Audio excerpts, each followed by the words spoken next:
आज मुझे अपने स्कूल के दिनों की याद आ रही है। हम रोज सुबह गाया करते थे, भारत का स्वर्णिम गौरव केंद्रीय विद्यालय लाएगा, तक्षशिला नालंदा का इतिहास लौट कर आएगा। इतिहास लौट कर आएगा। इतिहास रो रहा है। नालंदा के खंडहरों से भी कराह निकल रही होगी, जब केवी की एक मैडम बिहार को भारत की सबसे खराब जगह कहकर रो रही हैं। I am not kidding. The situation of Bihar is actually it is not even hyped up. It is and me being here, I can see it every day. The ground reality is Bihar is just people have no civic sense. Not even kidding.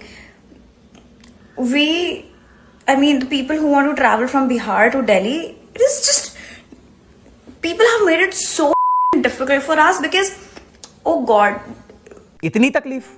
Bihar में posting क्या मिल गई, madam ऐसे react कर रही हैं जैसे केवी ने इन्हें बिहार नहीं सीधे काला पानी भेज दिया हो। सरकारी नौकरी का मतलब होता है कि देश के किसी भी कोने में जाकर शिक्षा देना, लेकिन नहीं, यहाँ मामला बिल्कुल अलग है।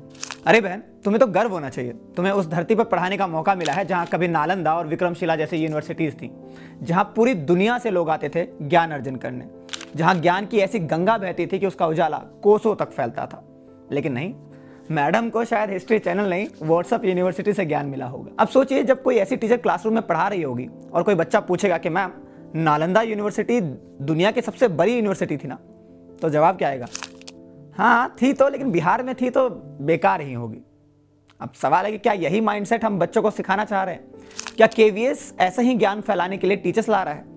नालंदा तो जलकर खाक हो गया था, लेकिन उसके बचे हुए खंडहर आज भी इस बयान को सुनकर शर्म से और झुक गए होंगे। मैडम की ड्रीम पोस्टिंग विश लिस्ट देखिए, गोवा, लद्दाख, हिमाचल, मतलब बिहार में पढ़ाने का नाम सुनकर इनके रोंगटे खड़े हो गए। लेकिन गोवा मिल जाता तो वाह, दिल बाग बाग हो जाता। मैडम, आप केवीएस में टीचर बनी हैं या ट्रैवल इन्फ्लुएंसर? सरकारी नौकरी ली थी या मेक माई ट्रिप की स्पॉन्सरशिप? अब देखिए, मैडम का दर्द यही नहीं रुकता। वो कहती हैं कि काश मेरी पोस्टिंग गोवा में होती तो पहली जॉब कभी नहीं भूलती। तो क्या मतलब है कि सिर्फ सफ़ेद रेत और नारियल के पेड़ों के नीचे बच्चों को पढ़ाना था अल्टीमेट गोल? हिमाचल या लद्दाख मिल जाता तो शायद ज़िंदगी संवर जाती मैडम की।